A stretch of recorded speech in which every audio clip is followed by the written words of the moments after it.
আমরা আলহামদুলিল্লাহ এমন শ্রোতা আছে যে শ্রোতা দেখতে দেখতে চিনি এখন। আমি হবিগঞ্জ সিলেট অঞ্চলে আমার একটা ছেলেরে আমি দীর্ঘ 4-5 বছর ধরে দেখতাম, প্রত্যেক মাহফিলে দেখছি হে সামনে বস, আমি বইলেই তারে নজরে পড়তো আমার। পরে একদিন আমি তারে ডাকছি, ডাইকে আমি বললাম তুমি কি করো? কয় হুজুর আমি ঘাস, মানে প্রতিদিন ঘাস কাটি আর ঘাস কাইটা বিক্রি করি, যা পাই তা দিয়ে সংসার চালাই। তাই বললাম তুমি যে সব মাহফিলে আসো, আমি দেখলাম তোমারে। কয় হুজুরে যখনই আপনার কোনো পোস্টার দেখি, কয় আমি তখন এই ঘাস কাটার টাকার থেকে একটু একটু টাকা জমাই, কয়টা টাকা জমাইয়া গাড়ি ভাড়া মিলাইয়া রাখি, আপনার ওয়াজ শুনতে যাম। তাই বললাম যে মাশাআল্লাহ। তো আমি বললাম যে তো আর কিছু কইবানি? কয় হুজুর আমার জীবনের একটা স্বপ্ন আছে, বানিয়াচং হবিগঞ্জ তার বাড়ি। আমি বললাম কি স্বপ্ন কও? আমি 10 টাকা 50 টাকা করে জমাইতেছি, আল্লাহ যদি আমারে কোনোদিন তৌফিক দেয় আমি আমনেরে আমগা এলাকায় দাওয়াত দিয়ে নিমু, ওয়াজ করাম। পরে আমি বললাম ওহন দাঁড়া, ওহন ডেট লো, এখন নাও ডেট, আজকে তোমারে ডেট দিলাম, হাদিয়া দিতে হবে না, আমি দিমু তোমার, এটা আছে আমার মাহফিলের সান্দা, আমি দেবো। ও আজের টেহা লাগতো না, তুমি যাও, তুমি আয়োজন করো, যেখানে কও তুমি, তোমার ঘরে হোক উডানে হোক, আমি ওখানে ওয়াজ করব। আমি বলছি আমি যাবো, ডেট দিলাম, যাও। আশ্চর্য, বানিয়াচং আমি গত বছর এই ছেলেটা তার দাওয়াতে আমি গেছি মাহফিলে, গিয়া দেখলাম বানিয়াচং বাংলাদেশের সবচেয়ে বড় গ্রাম, এটা জানেন? বাংলাদেশের সবচেয়ে বড় গ্রামের নাম হলো এই বানিয়াচং হবিগঞ্জ। এক গ্রাম এক উপজেলা। হ্যাঁ হ্যাঁ, এটা গ্রাম একটাই, একটা উপজেলা, বুঝছেন নি হুজুর? গিয়া দেখছি ওই গ্রামের মানে ওই উপজেলার সবচেয়ে বড় কলেজ হাই স্কুল মাঠ, যেটা বিশাল মাঠ, এই মাঠে এই ছেলে মাহফিল মানে আয়োজন করছে। আমি গিয়া দেখি একেবারে যদি কম হয় মানুষ 15-20 হাজার, স্টেজে যদি একেবারে না হয় হুজুর 300-400 হুজুর হইব। হুজুর খেলাফত মজলিসের যিনি কেন্দ্রীয় আমির, এই যে দেওয়াল ঘড়ি মার্কার যে খেলাফত মজলিস, উনি বসা পাশে, ওনার বাড়িতে বানিয়েছে বড় বড় হুজুর সব। তাই বললাম কিরে কারবারটা কি, তার কার মাহফিল এটা? হুজুর কইছি তো আমার আইয়া এলাকাত, আমার আর দৈর্ঘ্য দিছে না, সব আলেম ওলামা পাবলিক মিল্লা এই মাহফিলে এত বড় বানায় ফেলছে। তাইলে দোস্ত, একজন শ্রোতাকেও মানুষ দেখতে দেখতে চিনে। কথা বুঝছেন কি না বলে?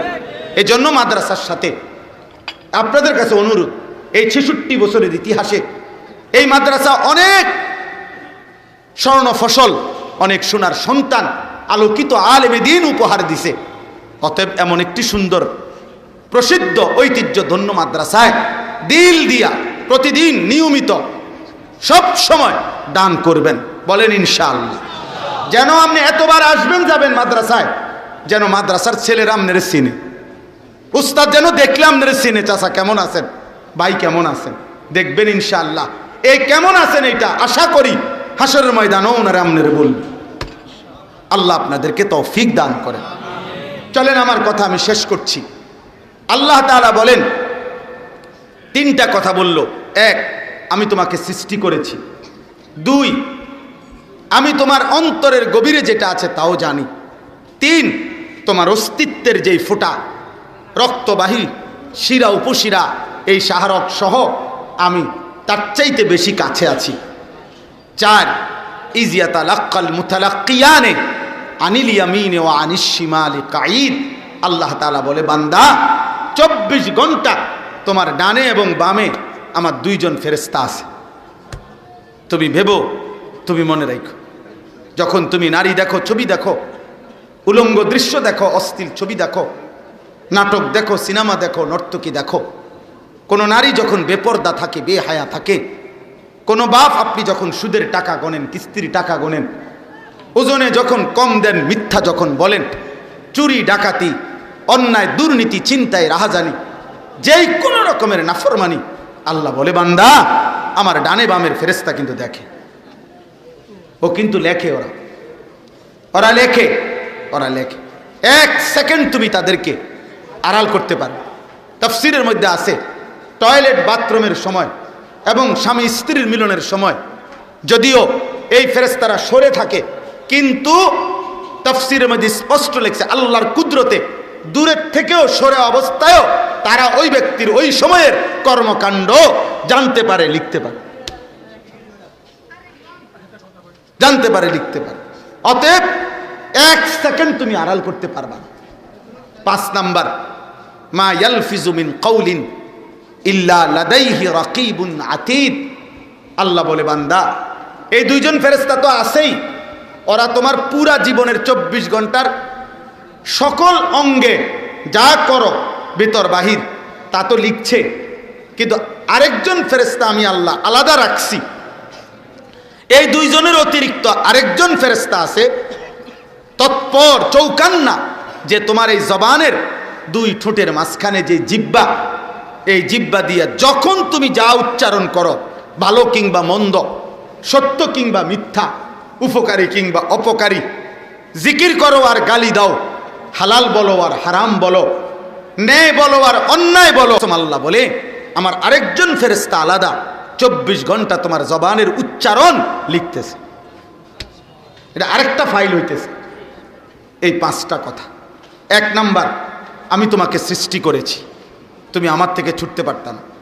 2, তোমার অন্তরের গভীরের কথাও আমি জানি, অতএব আমারে আড়াল করতে পারবা না। 3, আমি তোমার অস্তিত্বের রক্তের শিরা উপশিরার চাইতেও কাছে আছি, তুমি আমারে ফাঁকি দিতে পারবা না। 4, আমার 2জন ফেরেশতা তোমার সাথে আছে, তুমি তাদেরকে লুকাইতে পারবা না। 5, তোমার জবানের সামনে একজন ফেরেশতা তোমার জবানের উচ্চারণ লিখতেছে, তাকে তুমি আড়াল করতে পারবা না। আল্লাহ বলেন এই 5টি বিষয় থাকা অবস্থায় এবার তুমি ন্যায় করো আর অন্যায় করো, এবার তুমি নেকি করো আর গুনাহ করো, হালাল খাও আর হারাম খাও, জায়েজ করো আর না জায়েজ করো। আল্লাহ বলেন ওয়াজাআত সাকরাতুল মাউত বিল হক। এই অবস্থাতে থাকেই, মানে আমিও আড়াল হব না, আমার ফেরেশতাও আড়াল হবে না, লেখাও বন্ধ হবে না, আমি আল্লাহর জানাশোনাও বন্ধ হবে না। এই অবস্থাতেই একদিন তোমার সত্য সত্য মৃত্যু যন্ত্রণা সাকরাতুল মাউত শুরু হবে, আর তুমি মৃত্যুবরণ করবাই। যালিকা মা কুনতা মিনহু তাহিদ। বিগত দিন তুমি এর থেকেই বাঁচতে চেয়েছিলে, কিন্তু বাঁচতে পারো নাই, বাঁচতে পারো নাই। আজ মৃত্যু এসেই গেল। এই জন্য বাপ, আমার কথা এতটুকুই। আমি আপনাদের কাছে এই কথাটাই শুধু বললাম।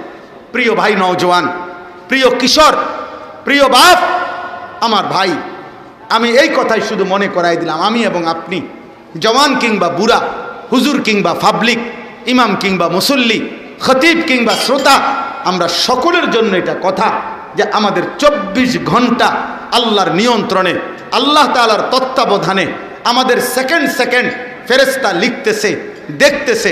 অতএব রাত গভীরে দিনের আলোতে কোনো গুনাহ করে আমরা বাঁচতে পারবো না। আর মৃত্যু আমাদেরকে বরণ করতেই হবে, চলে আমাদেরকে যেতেই হবে। সুখে থাকলেও মরে যাবেন, দুঃখে থাকলেও মরে যাবেন, আপনি রাজপ্রাসাদে থাকলেও মরে যাবেন, জীর্ণ কুঠিরে থাকলেও মরে যাবেন। অতএব দয়া করে, মেহেরবানি করে, আল্লাহর ওয়াস্তে সবার কাছে আমার অনুরোধ, ভাই, বন্ধু, নওজওয়ান, বুড়ো, মা বোন, ওলামা, আমি, আপনি সবাই আমরা যেন গুনাহ ছেড়ে দেই, আমরা যেন আল্লাহর নাফরমানি ছেড়ে দেই। আমার যুবক ভাই, মোবাইলের নারী দেখো না বাপ, চরিত্রহীন হইও না, অস্থির দৃশ্য, জিনা ব্যভিচারের ছবি, হারাম এই ছবি দেখা দোস্ত, একদিন তুমি দুনিয়াতেও ক্ষতিগ্রস্ত হবা, আখেরাতেও ক্ষতিগ্রস্ত হবা। একদিন প্রয়োজনের সময় দেখবা যৌবনের শক্তি নাই, শরীরের সক্ষমতা নাই, কোমরের শক্তি নাই, লজ্জাস্থানের শক্তি নাই। আর আরেক দিন কবরে গিয়া দেখবা জাহান্নামের আগুন তোমার কবরে ধাউ ধাউ করে জ্বলছে। না তুমি দুনিয়া পাইবা, না তুমি আখেরাত পাইবা। আর হারাম উপার্জনকারী বাবা, সুদখোর, ঘুষখোর, কিস্তিখোর, হারাম উপার্জনকারী বেনামাজি, হায় আপনাকেও বলি, আপনি দুনিয়াও শেষ করতে পারতেন না।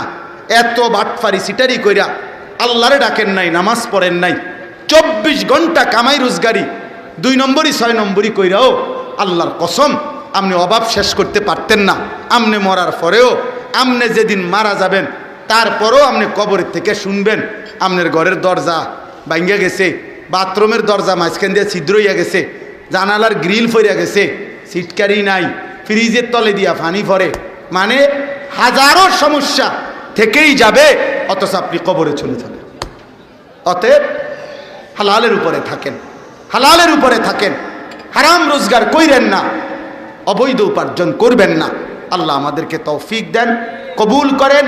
আজকের এই মুবারক মাহফিল আল্লাহ তাআলা ভরপুর বরকত দান করেন। সুবহানাল্লাহি ওয়া বিহামদিহি, সুবহানাকাল্লাহুম্মা বিহামদিকা, আশহাদু আল্লা ইলাহা ইল্লা আনতা।